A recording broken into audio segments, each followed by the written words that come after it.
Ahlan wa sahlan. Welcome to the Oriental Café, a podcast where we will sit at the same table to explore the fascinating worlds of Egyptian dance, personal empowerment, and halas, life. I'm your host, Joana Saahirah, world-renowned Oriental dancer, teacher, choreographer, and author, the creator of the pioneering Joana Saahirah's World and Joana Saahirah's Online Dance School. I will meet you at the Oriental Café every 2 weeks, alone or with a guest, sharing intimate yet universal conversations. In agreement or disagreement, we will create bridges and inspire each other, because the world is only one, and so is our human soul. Ready to fall in love? Yalla bina!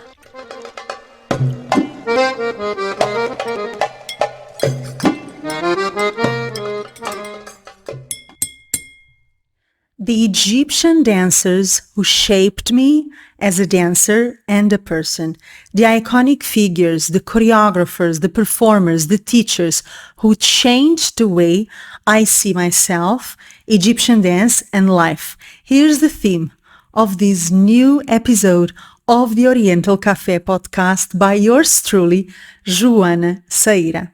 Without further ado, I'm going to jump into this episode and share some of the best, most significant references that you could ever have in the field of Egyptian Oriental and Folkloric dance.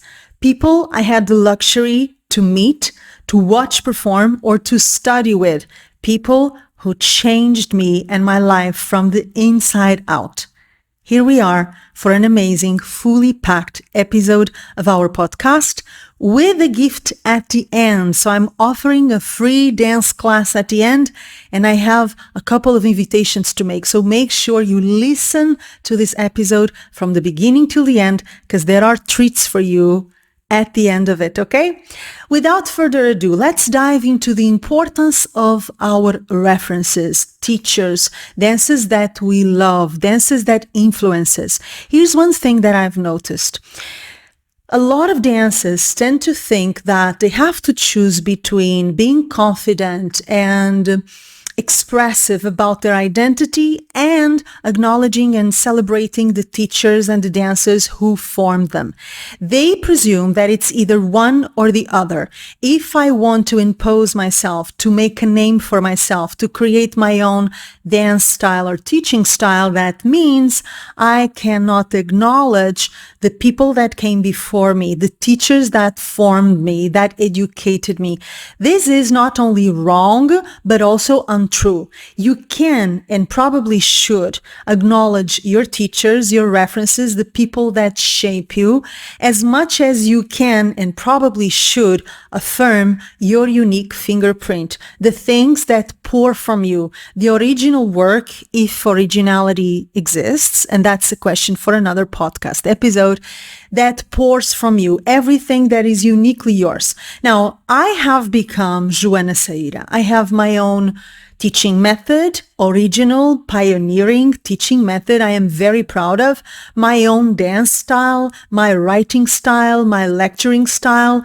My work is easily recognizable and unique, and I'm very proud of it, and I'm not shy about it. But I'm also not shy about acknowledging the ones that came before me, the teachers who shaped me, the references, the dances, the inspirations that made me who I am. So what I am as a dancer and as a person is a product or a cocktail that combines the past and the future. What is that? Everything that shaped me in terms of teaching, in terms of dance references, and everything I have created from within, everything that I have done with everything I have learned from my teachers and references. One thing does not contradict the other. Yes, you can be confident about yourself and do something unique and present yourself to the world in your peculiar voice, and at the same time, honor, acknowledge, and celebrate the ones who came before you. I have met dancers who pretend not to know teachers they've studied with. It happened to me several times. Students who have been with me privately, not only in workshops and festivals, but students who have studied with me privately, in private classes, claiming they've never met me. That is a true story or stories, believe me. And I'm always shocked. Not because I'm offended. It doesn't offend me. It tells me about the person. It doesn't tell me about me. So it is important to remember that if you want to be honored, honor. If you want to be respected, respect other people. If you want to affirm your value and your identity as a dancer, affirm the value and the identity of the ones who educated you, the ones that inspired you, the ones that have contributed for your growth as a dancer and as a human being. Having said that, let's start diving into the references that shaped me. The Egyptian dancers, teachers or choreographers that have made me who I am, that have made me the dancer and the person I like to call myself. First things first, I have to go to Shri Muhammad. This is a reference that a lot of dancers don't know because Shri was very cool about doing his work and not necessarily promoting himself. He was from Nubia, deep Upper Egypt. He was a magician, a wizard, a medium, and an old soul. He had an Egyptian dance studio in Madrid, Spain, where I was studying to be an actress, and I ended up at his studio almost by chance, and it literally changed my life. Not only because it was in his studio that I fell in love with Egyptian dance on a deeper level, but also because he was the first person who sat down with me at the lobby of his studio in downtown Madrid and told me, whispering in my ear, "Joana, you're going to be an exceptional Oriental dancer known all over the world." Now, I want you to know something. At that time, I was studying to be an actress. In fact, I was in Madrid with a scholarship at the Theater and Cinema Conservatoire to be an actress. I had already worked in theater and on television, and in my mind, my future was going to happen in the acting universe. I knew I was falling in love with Egyptian dance, but I thought it would always be a hobby. So in my mind, what he whispered in my ear was madness, that I would become an extraordinary Egyptian dance representator, that I would be known all over the world. Are you crazy? That's what I told him. Years later, it turns out he was right. But more than that revelation, Shri Muhammad gave me very precious tools for dance and for life. He was the first one who took me to Egypt. So my first ever trip to Egypt was through Shri Muhammad. He showed me the best and the worst of Egypt to me and to a beautiful group of dancers that was traveling together. We went from Madrid to Cairo and then to other parts of Egypt, and he showed us the best and the worst of Egypt, the 5-star hotels and the cheapest nightclubs, the light and the darkness. He showed us the real Egypt, and by doing so, he started a love affair that lasts till today. My love affair with Egypt and specifically with Cairo. He also showed me that dance is supposed to be a sacred activity, a sacred ritual. In his studio, there was always incense burning. The mood was relaxed and kind and generous and supportive.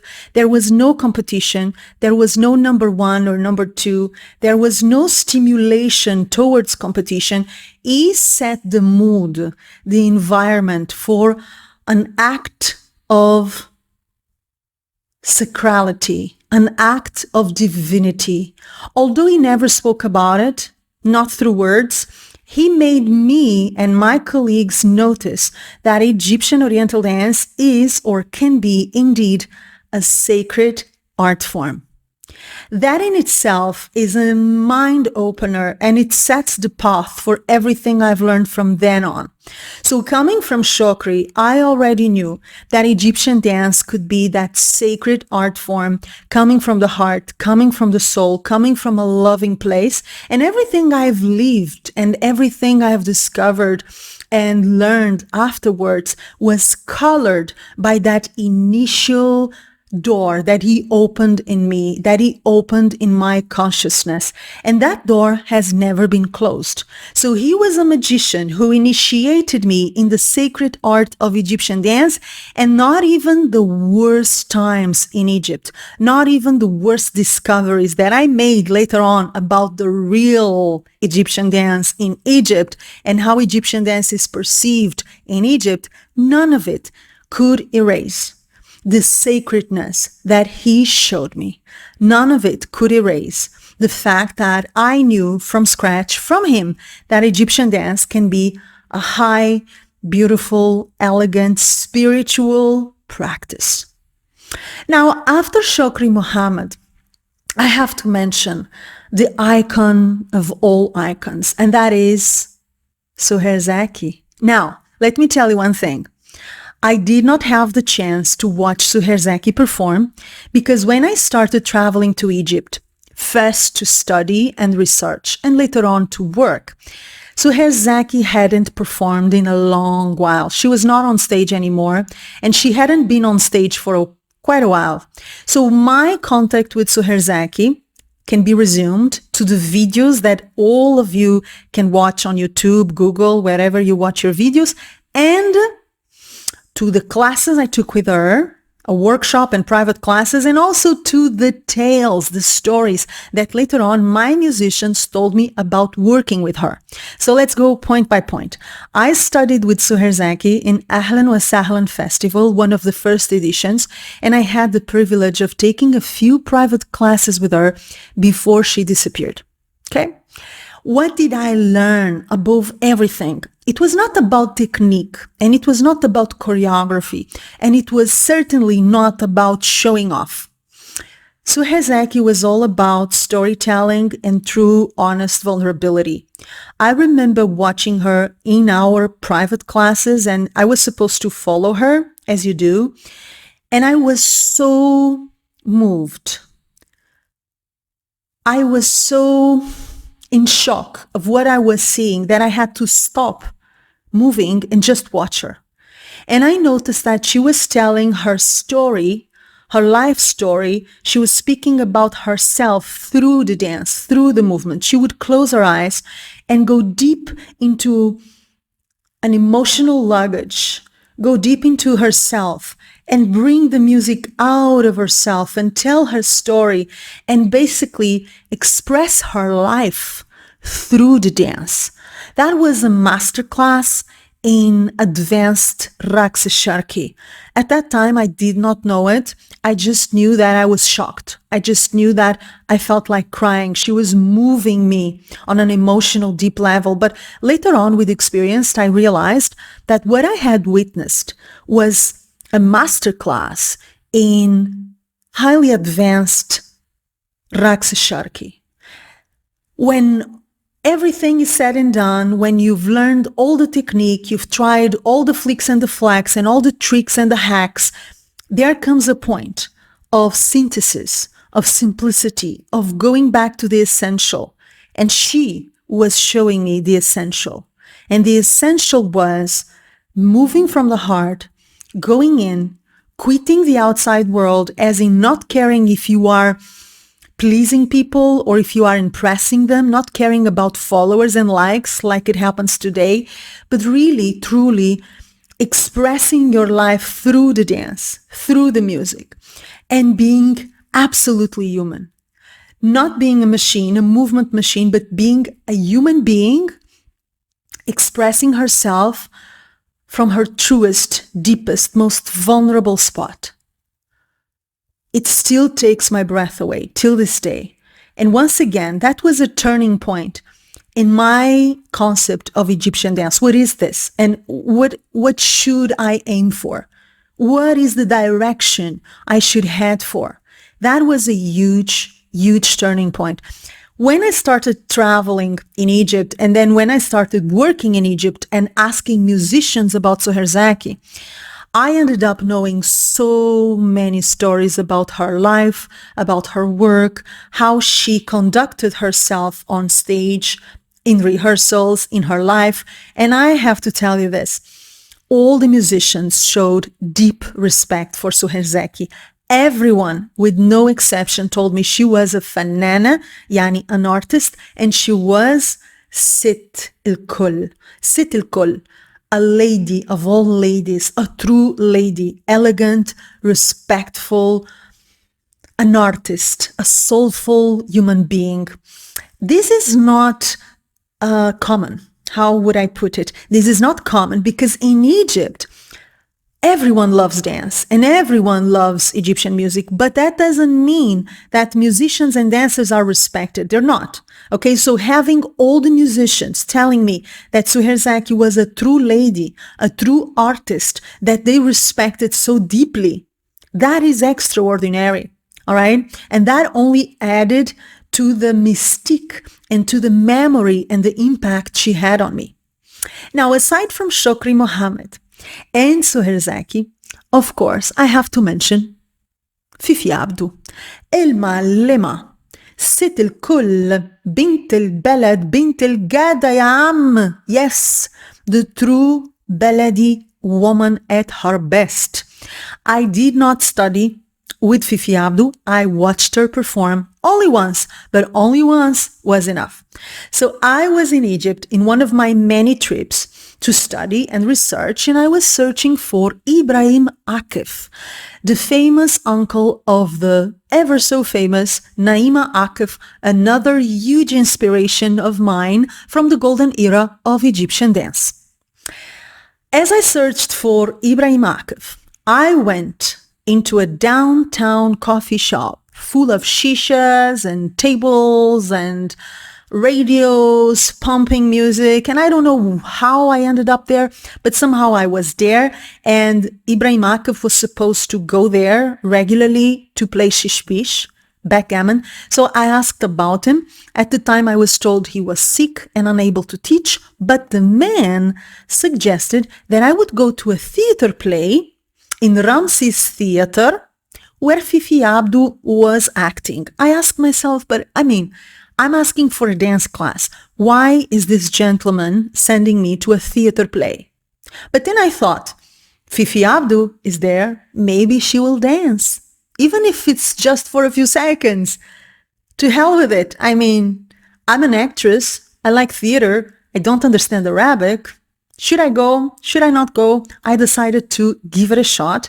I bought a ticket for that night. I went to see the theater play. And when the intermission came, I thought the theater play was over. So I prepared to leave the theater.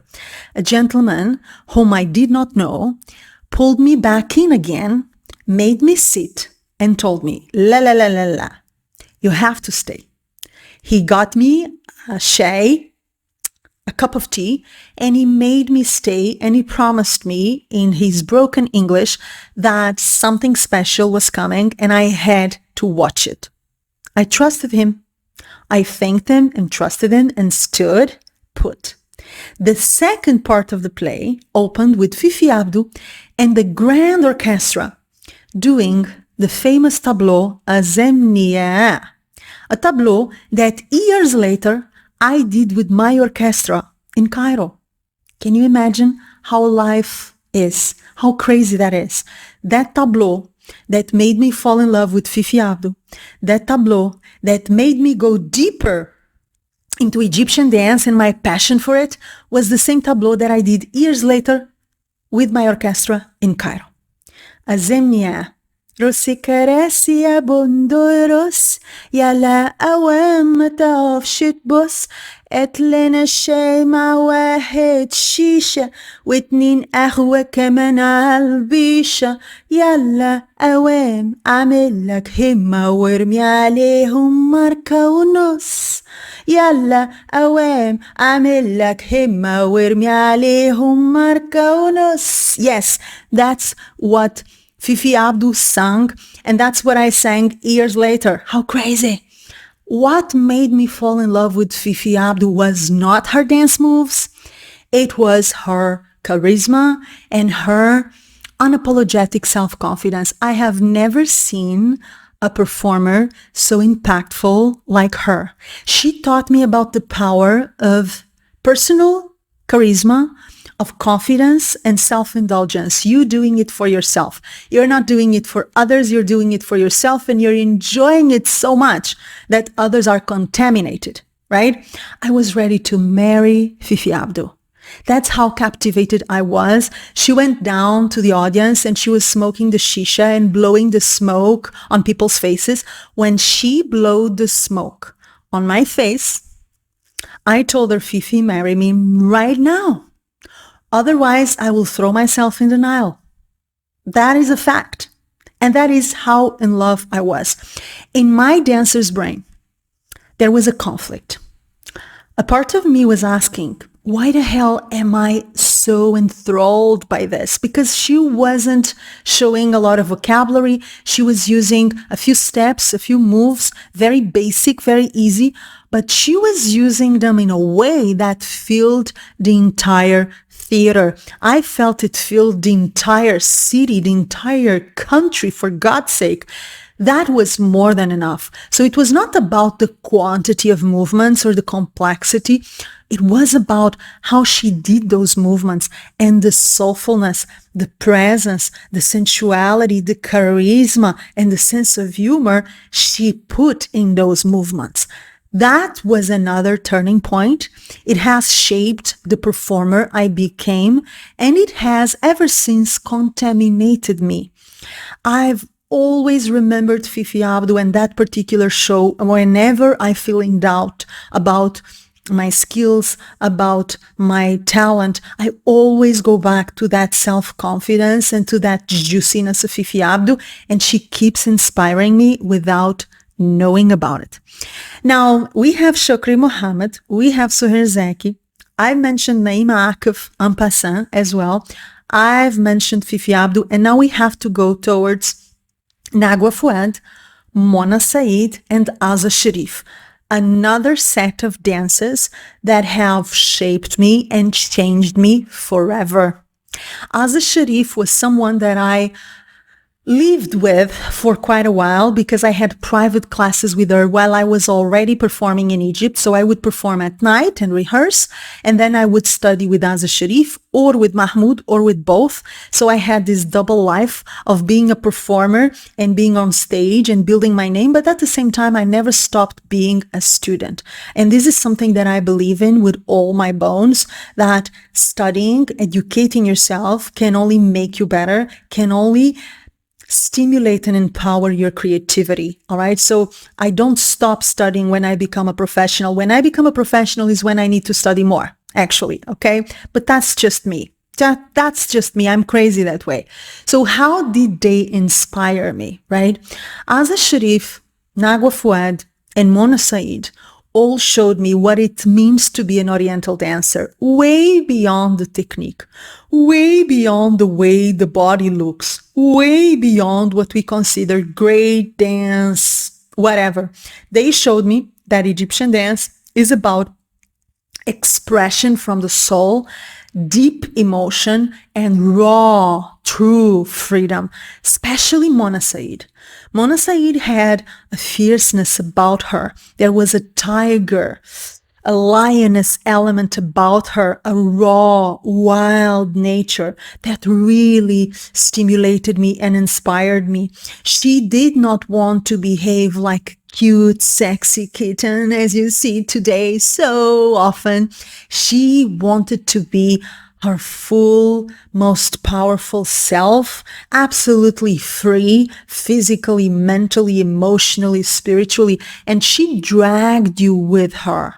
She made you feel that you too could be free. You too could express yourself in all these beautiful dimensions, the physical, the mental, the emotional, and the spiritual, in a free, raw, unapologetic way. Nagwa Fouad was a lady, absolute elegant lady. She was also one of the teachers who told me clearly, this is amazing and you're so talented. Never doubt your talent. I remember I cried when she told me this. She called me apart in a workshop, in a festival, and she told me in my ear, you're so talented. Never be afraid of it. Go for it. She asked me to take a picture with her. Yes, something that made me very, very, very happy, to say the least. And it still does to this day. I felt so honored. And overall, these were teachers that showed me what Egyptian dance could be. Not in the sense of me copying them, but in the sense of me feeling what Egyptian dance can be and then developing it in myself. And that takes us to Mahmoud Reda. And now we need to make a pause. I'm going to take a sip of my water. And we need to make a pause because Mahmoud Reda is no common reference. He will always be my best friend, my soul partner, my dance companion, my dearest teacher, collaborator, supporter, my grandfather. How did I meet Mahmoud? I was already in Cairo and I had just signed my first dance contract. And I remember that I wondered what the program of my show would be. I had a 45 minutes to 1 hour alignment to fulfill. Most of the time I was alone, at least in the beginning. There was no money to hire other dancers. I had my orchestra, but in terms of dance, I was by myself. And 1 hour by yourself with an orchestra is a long time, especially in Egypt, dancing for Egyptians. So I knew I needed a rich, diverse, entertaining, and dynamic program. I knew it, okay? So I thought, okay, I'm going to do classical Oriental dance, modern Oriental dance. I'm going to do shabi. I'm going to do ballet d'awadi. I'm going to do crazy tableau solo. I'm going to do this and that. But I need folklore. I need folklore for all sorts of reasons. And of course, there was nobody better to teach me Egyptian folklore than the father of Egyptian folklore, the iconic creator of the Reda troupe, Mr. Mahmoud Reda. I headed to his studio in downtown Cairo, Asr al-Nil Street, Rakam Khamsin, number 50. And I went up those flight of stairs. I knocked on his door. He welcomed me. I asked him to teach me Saidi, Tahtib, the martial art from Upper Egypt. That was the first thing we approached. And at the end of the first private class, when I was handing him the money to pay for the class, he refused it. And he told me, it is an honor to teach you. Come back every day, any day, and tell me what you want to learn. I will teach you. You're a talented dancer, and it's going to be my pleasure and my honor to teach you everything I have, everything I know. I thought there was a trap, there was a trick, there was a disaster about to happen because I wasn't used to people offering me great stuff for free. So I thought, what's wrong with this man? Something is wrong. There's a catch here, right? It turns out there was no catch. And in the upcoming years, Mahmoud was faithful to his word. And he did, in fact, teach me everything he could, everything I wanted to learn for free. We eventually ended up working together. I ended up choreographing with him and teaching with him and traveling outside of Egypt to teach and to perform for the first time with him, teaching Reda style and teaching my own material. So we started as teacher and student, but we ended up as work collaborators, friends, and dance partners, but above all, as soul partners, soul companions. Mahmoud was the one I came to and spoke with when things went wrong, when things were hard. He was the only person I ever asked advice from. And if you know me, you know I'm not the kind of person who asks advice from others. I usually follow my own advice. But I asked him for advice. I would trust him and confide in him. And he was basically my family. His studio became my second home away from home.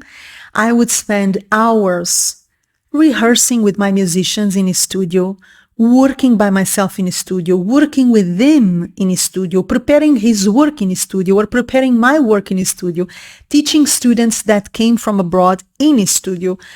sleeping in a studio, eating in a studio, studying in a studio, it really became perhaps not even my second home, but my first home, because I spent more time in a studio than I spent at my home.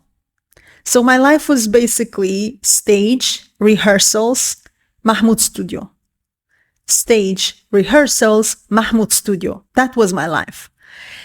Obviously, he shaped everything that I became.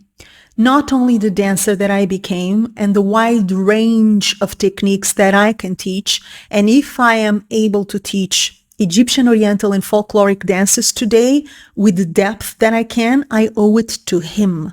I do not owe it to anyone else but to Mahmoud. So he has changed my curriculum, my abilities, my skills, my future, and most of all, he has given me the most precious gift a teacher can give a student, which is trust in myself. He would often ask me to choreograph a piece. He would often ask for my advice and my opinion on dance pieces. He would want me to choreograph for him to enjoy, for him to watch. And he told me through words and most importantly through actions, you are unique and your perspective is precious.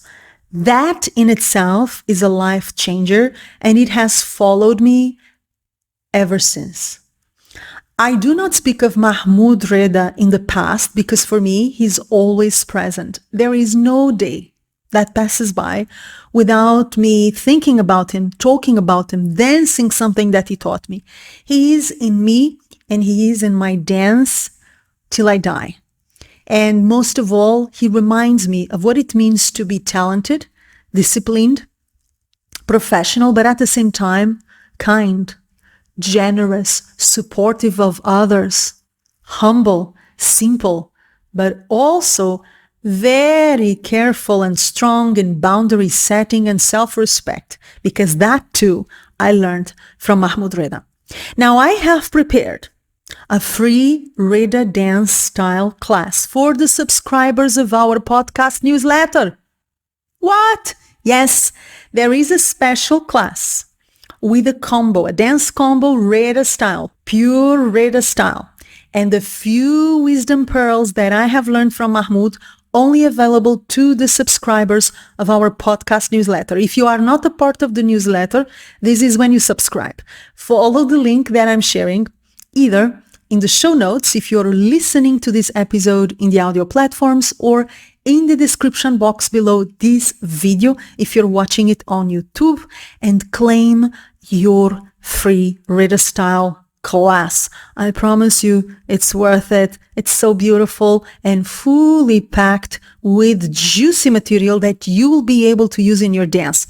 Last but not least, I will invite you to check my new ebook, The Lessons I Learned from the Master, about my dance and personal experience with Mahmoud Reda and what he has taught me in our friendship and our dance collaboration of almost 10 years in Egypt. I am also sharing the link to that ebook in the description box below this video or in the show notes below the audio episodes. This is it. I will invite you to join our podcast newsletter if you want to be notified of upcoming episodes, and if you want to gain exclusive content I'm only sharing inside our podcast newsletter. And I will also invite you to check my blog with loads of beautiful information about the dances that I mentioned, my website, and Joana Saahirah's online dance school, delivering authentic Egyptian dance, personal discovery, and, baby, empowerment. You're going to find the link to our school and our website, again, in the description box or in the show notes below the audio episode. I love you so much, and I cannot wait to meet you again at our upcoming episode of the Oriental Café with a very special guest. Now, if you liked this episode, like it, comment on it, share it with your dance peeps, follow the podcast and rate it in the podcast platforms like Spotify and Apple. Give back. This is created with so much love, for free. Your way of giving back is liking it, commenting it, sharing it, rating it, engaging with it so that more dancers discover it and more dancers benefit from it. I love you so much. Let me know who were your biggest inspirations and teachers in the field of Egyptian dance. And until then, I am going to meet you soon and send you my warm, most loving kiss. Mwah.